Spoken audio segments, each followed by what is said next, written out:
Hello दोस्तों, आपका स्वागत है साइंस बंकर्स चैनल पे।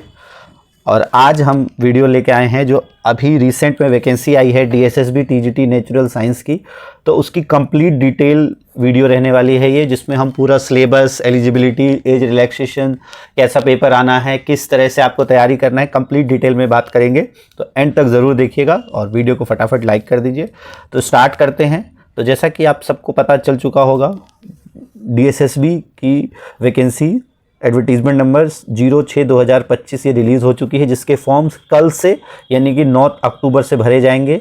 12 बजे, दोपहर 12 बजे से ये फॉर्म कल से भरे जाने हैं और लास्ट डेट है इसका 7/11 यानी 7 नवंबर 2025। तो 1 महीने के आसपास का समय है लगभग।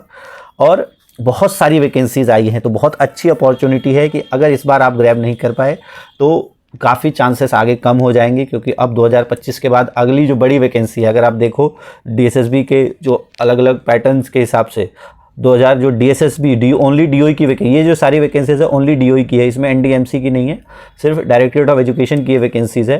तो जो बड़ी वैकेंसीज आई थी, पहले आई थी एक बार 2017 में, फिर आई 2021 में और ये 2025 में। तो लगभग 4 साल पे एक बड़ी वैकेंसीज आती है। तो अगली वैकेंसी अगर आएगी भी तो 2029 तक आएगी, तब तक ऑलमोस्ट सभी ओवर एज हो चुके होंगे। तो ये आपके पास फाइनल अपॉर्चुनिटी है। अगर आपने 2024 वाला पेपर आपका अच्छा नहीं गया है या आपको डाउट है कि नहीं हो पाएगा क्योंकि वैकेंसीज काफ़ी कम थी, कट ऑफ काफ़ी हाई जाने वाली है उसकी, तो ये आपके पास बहुत अच्छी अपॉर्चुनिटी है। इसमें बहुत सारी वैकेंसीज है हर एक सब्जेक्ट की। हम स्पेसिफिकली बात करेंगे टीजीटी साइंस की। तो टीजीटी साइंस की जब हम बात करते हैं तो टीजीटी नेचुरल साइंस मेल और फीमेल दोनों की काफ़ी अच्छी वैकेंसीज आई है। टीजीटी नेचुरल साइंस मेल जिसका कि पोस्ट कोड है 61/25/61/25 और इसमें टोटल 630 वैकेंसीज हैं मेल के लिए और फीमेल के लिए टोटल 502 वैकेंसीज है। तो बहुत ही ज़्यादा ओवरऑल अगर देखा जाए तो 1132 वैकेंसीज है। तो टीजीटी नेचुरल साइंस मेल और post code 62/25 TGT natural science female. ये चीज़ आप ध्यान रखना है क्योंकि पोस्ट कोड दोनों का अलग अलग है, तो एग्ज़ाम्स दोनों के अलग अलग ही होंगे। पिछली बार एग्ज़ाम एक साथ इसलिए हो गया था क्योंकि एनडीएमसी और डीओई दोनों का अलग अलग पेपर नहीं बना था, एक ही वैकेंसी साथ में आई थी, तो इस वजह से एक ही पेपर बन गया था। बट अब पेपर भी अलग अलग होंगे मेल और फीमेल के, और वैकेंसीज भी काफ़ी है, तो बहुत अच्छे से आपको इसकी तैयारी करनी है।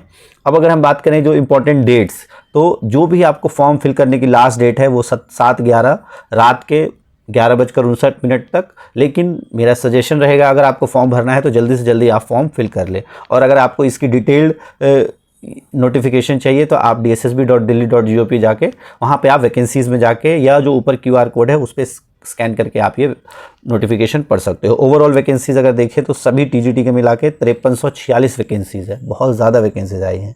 अब अगर हम बात करें जो हमारा टीजीटी नेचुरल साइंस है उसके लिए, जो अगर मेल की हम बात करें टीजीटी नेचुरल साइंस मेल, तो ओवरऑल वैकेंसी जो अभी हमने कहा 630 है, जिसमें यूआर की 306, ओबीसी की 116, एससी 84, एसटी 53 और ईडब्ल्यूएस की 71 वैकेंसीज है। और सबसे इंपॉर्टेंट अगर हम देखें एजुकेशनल क्वालिफिकेशन, तो पहले ही एजुकेशनल क्वालिफिकेशन 45% होता था, अब ये एजुकेशनल क्वालिफिकेशन में एटलीस्ट 50% कर दिया गया है। या तो आपके पास बैचलर डिग्री होनी चाहिए जिसमें 50% मार्क्स हो आपके, और जो सब्जेक्ट है कंसर्न सब्जेक्ट वो आपको 2 साल पढ़ा होना चाहिए, और वो कौन सा कंसर्न सब्जेक्ट है वो अभी हम देखेंगे। या फिर मास्टर डिग्री होनी चाहिए आपके पास जिसमें आपने 50% मार्क्स जो है आइदर बैचलर डिग्री या मास्टर डिग्री दोनों में से कहीं भी, अगर आपने मान लो बैचलर में आपके 50% नहीं आए हैं बट मास्टर्स में अगर आपके 50% आ गए तो भी आप एलिजिबल हो, अगर आपके पास वो सब्जेक्ट है।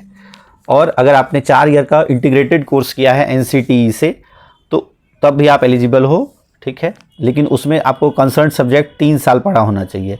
और इन सब के अलावा, सब्जेक्ट के अलावा बीएड कंपलसरी है। या तो बीएड आपने क्या होना चाहिए, 3 year integrated BEd MEd programme, या 2 ईयर बीएड वाला होना चाहिए, 1 ईयर बीएड, कोई भी बीएड की डिग्री चलेगी। और जो मस्ट है वो सीटेट में आपको पास होना चाहिए, जो सेंट्रल टीचर्स एलिजिबिलिटी टेस्ट जो सीबीएसई के द्वारा कंडक्ट होता है, इसमें आपको पास होना चाहिए।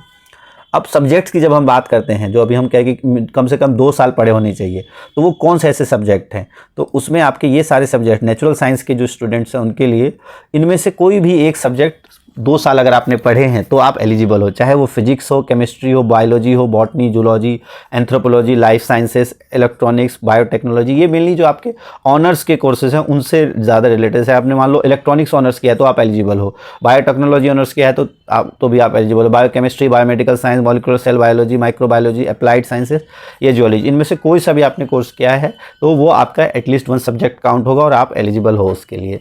और जो रिलैक्सेशन है वो अकॉर्डिंग टू नॉर्म्स वो दी जाएंगी। अब अगर हम बात करें एक्सपीरियंस की, तो एक्सपीरियंस इसमें डिज़ायरेबल नील पे स्केल है इसका 44,900 से 1,42,400 यानी 4600 ग्रेड पे की ये जॉब है, और जल्द ही 8 पे कमीशन लगने वाला है। तो ये और भी इसकी सैलरीज और भी हाई जाने वाली है इसकी। अभी अगर हम देखें, अगर आप न्यू ज्वाइन करोगे तो लगभग आपकी सैलरी 90 के आसपास बनेगी दिल्ली में, क्योंकि दिल्ली की जॉब है तो लगभग 90K के आसपास आपकी सैलरी बन जाएगी। और जब तक आपकी जॉब आएगी, सिलेक्शन होगा, तब तक अगर 8 पे लग गया तो 1 लाख प्लस सैलरी हो जाएगी। तो बहुत अच्छी अपॉर्चुनिटी है ये।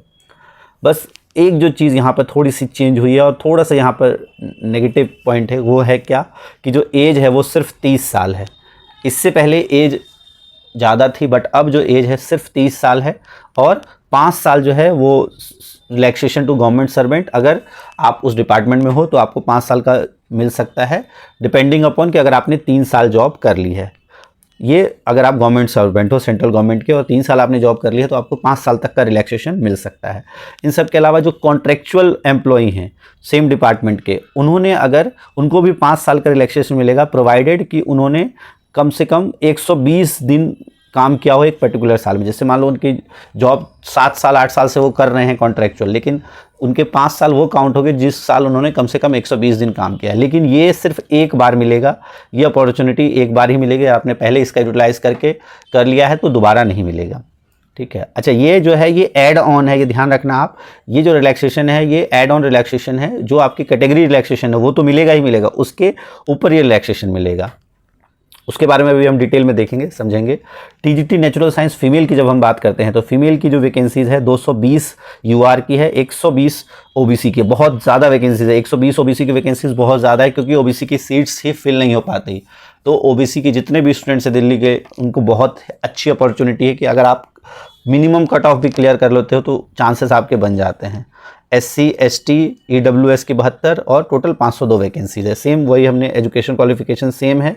एज रिलैक्सेशन फीमेल्स में नहीं दिया गया है, तो इनके लिए भी मैक्सिमम एज 30 साल है। और ये 30 साल कब काउंट होगा? ये काउंट होगा 7/11/2025, यानी जो कट ऑफ डेट है उसके हिसाब से आपकी एज काउंट होगी।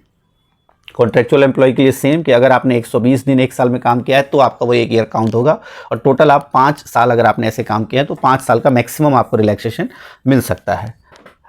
उसके बाद अगर हम बात करें जो एक इम्पॉर्टेंट है एलिजिबिलिटी क्राइटेरिया, तो ये सब आपका है ही, जो रिक्रूटमेंट रूल्स और ये सारे जो इम्पॉर्टेंट है यहाँ के लिए हमारे लिए कि जो कट ऑफ डेट है, जो भी चीज़ें कैलकुलेट होंगी वो 7/11/2025 के अकॉर्डिंग कैलकुलेट होगी। जितने भी आपके सर्टिफिकेट, जितने भी आपके क्वालिफिकेशंस है वो सभी इसी के अकॉर्डिंग। मोस्टली एज का दिक्कत आएगी तो एज भी इसी के डेट के अकॉर्डिंग होगी। अगर आप फॉर्म फिल, जैसे आपने 9 अक्टूबर को फॉर्म फिल हो रहा है और 30 अक्टूबर को आपका 30 साल पूरा हो रहा है, तो आप फॉर्म नहीं फिल कर सकते, क्योंकि जो कट ऑफ डेट है वो 7 नवंबर है। तो 7 नवंबर तक आप 30 साल के होने चाहिए, तभी आप फॉर्म फिल कर पाओगे। अभी अगर आप 30 साल के हो, लेकिन अगर अक्टूबर में आपके 30 साल पूरे हो रहे हैं और नवंबर लास्ट कट ऑफ डेट है, तो भी आप फॉर्म फिल नहीं कर सकते। उसके बाद फॉर्म ऑनलाइन होगा, ये सब तो इजी आपने पढ़ा ही। एप्लीकेशन फ़ीस 100 रुपये है, काफ़ी कम है, काफ़ी अच्छी चीज़ है ये। तो एप्लीकेशन फ़ी के बारे में दिया गया है, तो आप इजीली पे कर सकते हो। अब अगर हम देखें एग्जामिनेशन स्कीम, तो ये आपका 200 मार्क्स का एग्ज़ाम होता है, 2 घंटे का। 1 टियर टेक्निकल का मतलब है कि सिर्फ एक ही एग्ज़ाम होगा और 200 मार्क्स का एग्ज़ाम है, जिसमें सेक्शन ए के में MCQ होंगे, general awareness, general intelligence, arithmetical, numerical ability, English और हिंदी, सभी के 20-20 क्वेश्चंस होते हैं इसमें, और टोटल 100 क्वेश्चंस होते हैं। और सेक्शन बी में आपके सब्जेक्ट के और टीचिंग मेथोडोलॉजी के मिला के 100 नंबर के क्वेश्चंस होते हैं। टोटल 200 मार्क्स का होता है। अब यहाँ पर आपको ध्यान रखना है, ये आप थोड़ा सा चेंज हुआ है पहले से, कि आपको जो मिनिमम क्वालिफिकेशन है वो सेक्शन बी में आपको मिनिमम क्वालिफिकेशन लानी ज़रूरी है। जो मिनिमम क्वालिफाइंग मार्क्स है वो सिर्फ सेक्शन बी के लिए है, सेक्शन ए के लिए कोई भी मिनिमम क्वालिफाइंग मार्क्स नहीं है। पर जो मेरिट होगी, मेरिट दोनों का कंबाइंड स्कोर से मेरिट डिसाइड होगी। अब मिनिमम क्वालिफिकेशन जो है, मिनिमम कितने मार्क्स आ सकते हैं, कितने मार्क्स आपको लाने हैं पार्ट बी में, यानी आपके सब्जेक्ट में, वो है जनरल या EWS है तो आपको 40%, मतलब 100 में से 40 नंबर। OBC अगर आप दिल्ली के हो तो 35%, SC ST PH हो तो 30%, और एक्स सर्विसमैन को 5% का रिलैक्सेशन मिलता है मार्क्स में। उसके बाद अगर हम बात करें रिजर्वेशन बेनिफिट्स, तो ये सब नॉर्म्स के अकॉर्डिंग सारे रिजर्वेशन बेनिफिट्स से, सारे सर्टिफिकेट्स जो भी है आपके 7/11 के हिसाब से। अब यहाँ ये इंपॉर्टेंट है एज रिलैक्सेशन। तो एज रिलैक्सेशन जो है SC और ST को 5 साल का, मतलब वो 35 साल तक के हैं तो फॉर्म भर सकते हैं। ओबीसी को 3 साल, अगर कोई physically challenge persons with benchmark disability है और यूआर हैं तो 10 साल का, और साथ में एससी एसटी हैं तो 15 साल, और ओबीसी हैं तो 13 साल। और डिपार्टमेंटल कैंडिडेट्स को ऐड ऑन, ये अगर कोई मान लो एससी एसटी है तो 5 साल तो उसको मिलेगा ही मिलेगा, 35 साल तो वो फिल कर ही सकता है, साथ में ऐड ऑन उसको हो जाएगा ये डिपार्टमेंटल कैंडिडेट के। अगर 5 साल का आप जो, या तो डिपार्टमेंटल कैंडिडेट हो तो आपको 5 साल का, और अगर गवर्नमेंट एम्प्लॉय हो, आप सेंट्रल गवर्नमेंट के एम्प्लॉय हो तो 3 साल का आपने जॉब किया हो तो आपको 5 साल तक का रिलैक्सेशन मिल सकता है, डिपेंडिंग कि आप सेम नेचर ऑफ डिपार्टमेंट में, अगर डिपार्टमेंटल जॉब में आपको रिलैक्सेशन तब मिलती है जब आप सेम नेचर ऑफ जॉब में रह रहे हो, तभी उसका रिलैक्सेशन मिलता है जो डिपार्टमेंटल कैंडिडेट है। गवर्नमेंट वालों के लिए तो वो मिलता ही है अलग से। अब अगर हम बात करें, ये सारे आपके रिक्रूटमेंट रूल्स इसी के अकॉर्डिंग है, और इम्पॉर्टेंट है कि 7/11 कट ऑफ डेट है, इसी के अकॉर्डिंग सारी चीज़ें हो जाएंगी, ठीक है। अब अगर हम देखें जो सिलेबस, इसका सिलेबस क्या रहने वाला है, तो अच्छा ये आपका एज रिलैक्सेशन का जो डिपार्टमेंटल कैंडिडेट्स के लिए है कि 5 साल तक का मिल सकता है, और 1 साल आपका तब काउंट होगा जब आपने कम से कम 120 दिन काम किया होगा, उसके अकॉर्डिंग ये दिया हुआ है, ठीक है। अब है आपका ये नॉर्मलाइजेशन का फॉर्मूला, ये सब तो ऐसे हमने पढ़ाई है। अब हम देखते हैं सिलेबस, जो इसका सिलेबस है नेचुरल साइंस का, TGT natural science male female. तो सबसे पहला है इफेक्ट ऑफ करंट, जिसमें आपके potential difference, Ohm's law, series combination resistor, PV, magnetic field lines, magnetic field due to current, conductor, Fleming left hand, electromagnetic induction, induce potential difference, induced current, direct current, alternating current. तो ये लगभग आपका 10th का अधिकतर syllabus है। इसमें light भी आपका ये लगभग 10th के सिलेबस में से आएगा। थोड़ा बहुत आपका ये सारे जो है ये 10th क्लास का सिलेबस है। सोर्सेस ऑफ एनर्जी ये भी आपका 10th क्लास का सिलेबस है। Motion, force and Newton's law ये भी आपका 10th क्लास का सिलेबस में ही मिली है। थोड़ा बहुत आपका 11th में जाएगा। ग्रेविटेशन, वर्क, पावर, एनर्जी ये भी 9-10th के सिलेबस में आपको मिल जाएगा। फ्लोटेशन ये भी आपका 9-10th के सिलेबस में है। साउंड ये भी आपका 10th-9th के सिलेबस में। यहाँ पे थोड़ा जो बिहेव स्टेट्स ऑफ मैटर ये थोड़ा 11th-12th पे आ जाता है आपका। इसमें आपका 11th-12th का थोड़ा कॉन्सेप्ट आता है, जिसमें हेनरीज लॉ और आपके Tyndall effect, Brownian movement, suspensions ये सब आप पढ़ते हो। गेल हो जाएगा वो गैड्रो, ये 11th में है आपका। तो ये सारे जो सिलेबस है ये आपका 11th-12th का है। फिर स्ट्रक्चर ऑफ एटम में आपका 9, 10th, 11th इन सब से रिलेटेड आता है आपका। मोस्टली आपका 9-10th का जो सिलेबस है वही दिया हुआ है इसमें। फिर पीरियोडिक क्लासिफिकेशन ये आपका क्लास 10th में पूछा गया है। केमिकल सब्सटेंसेस जिसमें ये आपका ये 12th का कॉन्सेप्ट है आपका, जिसमें सारे लुइस कॉन्सेप्ट, पीएच, पीओएच, पीकेडब्ल्यू ये सारी चीज़ें आपकी जो केमिकल सब्सटेंसेस है ये सारा आपका 12th में ज़्यादा है। इक्विलिब्रियम या 11th-12th से रिलेटेड है ये। तो ये 11th-12th के कुछ कॉन्सेप्ट्स आपके 11th-12th के, कुछ 10th के हैं। फिर indicators, acid base, sources of acid base solve. फिर केमिकल रिएक्शंस, मेटल्स ये आपका 10th का है। अलग अलग केमिकल रिएक्शंस उसको बैलेंस करना। मेटल्स, नॉन मेटल्स ये भी आपका 10th में है। कार्बन कंपाउंड ये आपका 9th और ये 10th से रिलेटेड है ये सारा, जिसमें आपके alcohol, carboxylic acid, soaps and detergents. फिर conservation of natural resource, man made material ये सारे आपके 10th से रिलेटेड हैं। ये आपका 11th और थोड़ा जनरल टॉपिक हो गया, मैन मेड जो नेचुरल रिसोर्सेज और मैन मेड मटेरियल्स। फिर लाइफ प्रोसेसेस की बात करें तो ये पूरा का पूरा आपका 10th में है। Life process, nutrition, different modes of nutrition, photosynthesis, various step of holozoic nutrition, aerobic, anaerobic, transportation in human beings, transportation in plants, animals, excretion in plants ये पूरा आपका 10th का चैप्टर है। कंट्रोल एंड कोऑर्डिनेशन ये भी पूरा 10th class का है। रिप्रोडक्शन ये भी आपका 10th क्लास का सिलेबस में है, ठीक है। उसके बाद ये थोड़ा बहुत आपका 11th में आ जाता है, जिसमें रिप्रोडक्टिव हेल्थ 11th-12th में पढ़ते हो।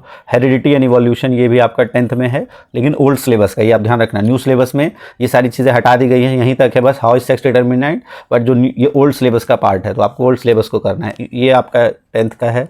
Natural resources, fundamental unit of life, living organism, made up of structural organisation of cells ये सारे आपके 10th। और यहाँ पे फिर ये 9th का हो जाता है आपका। Tissues, diversity in living organism ये भी आपका 9th का है पूरा। Why do we fall ill ये भी आपका 9th का है।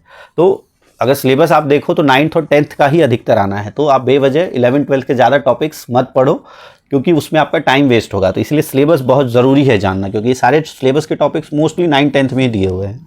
फिर आवर एनवायरनमेंट की जहाँ तक हम बात करें तो एटमॉस्फेयर, रोल ऑफ एटमॉस्फेयर ये सब आपके जनरल आपका दिया हुआ है जो हमने पढ़ा है। बायोजियोकेमिकल साइकिल, नाइट्रोजन, कार्बन, जो air pollution, water, biochemical cycles, greenhouse effect ये सब आपके जनरल टॉपिक्स है। Ozone layer, how do we protect the earth. फिर उसके बाद इंप्रूवमेंट इन फूड रिसोर्स ये आपका 9th क्लास में है। बोन एंड कार्टिलेज ये आपका 9th क्लास, ये आपके, और 6th-7th क्लास में ये बोन एंड कार्टिलेजेस का टॉपिक है, जिसमें बोन की क्लासिफिकेशन ये आगे भी आपका 11th से थोड़ा बहुत है ये आपका बोन एंड कार्टिलेजेस वाला। फिर एनिमल डाइवर्सिटी ये आपका फिर 11th में आ जाता है। 11th बायो का टॉपिक आ जाता है, इसको थोड़ा सा डिटेल में पढ़ना होगा आपको। फिर आपका एनाटॉमी एंड डेवलपमेंट बायोलॉजी, ये सारा आपका फिर हायर लेवल पे चला जाता है, जिसमें आपका इंटेग्यूमेंट्री, ये सब आपका थोड़ा बहुत ग्रेजुएशन से रिलेटेड या 11-12 से ज़्यादा रिलेटेड है। फिजियोलॉजी, बायोकेमिस्ट्री, अप्लाइड जूलॉजी, तो ये सारे जो टॉपिक्स है ये थोड़ा सा हायर लेवल पे आपका आता है, ठीक है, जो आपके थोड़े बहुत ग्रेजुएशन और थोड़ा बहुत 11-12 से रिलेटेड है, जिसमें aquatic biology, immunology, reproductive biology, insect vector disease, ये सारे आपके 11-12, और सेरिकल्चर, ये भी आपका हायर एजुकेशन से रिलेटेड ये सिलेबस रहता है। तो ये सारा सिलेबस है।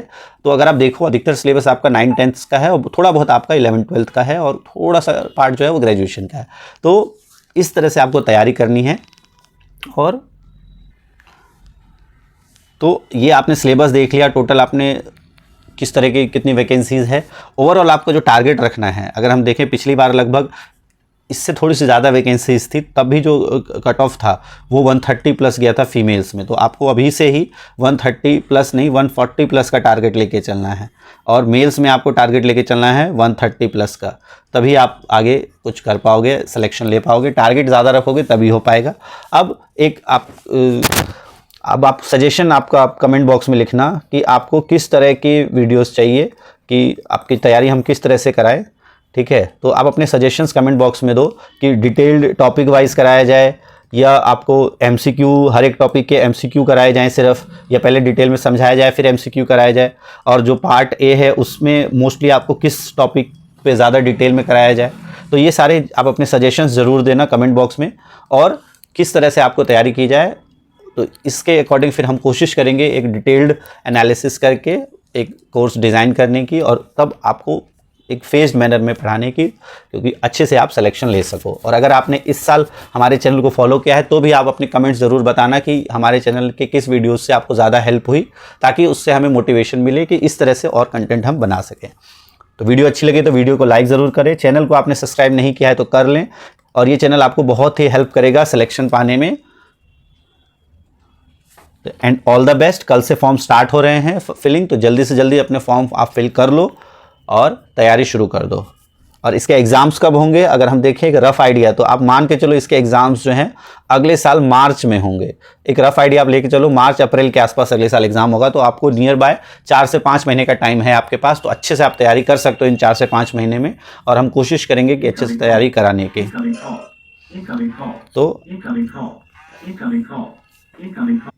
तो मार्च अप्रैल के आसपास आपका टाइम रहेगा, तो अच्छे से अभी आपके पास 5-6 महीना मान के चलो है, तैयारी अच्छे से कर लो। और all the best. Thanks for watching science bunkers.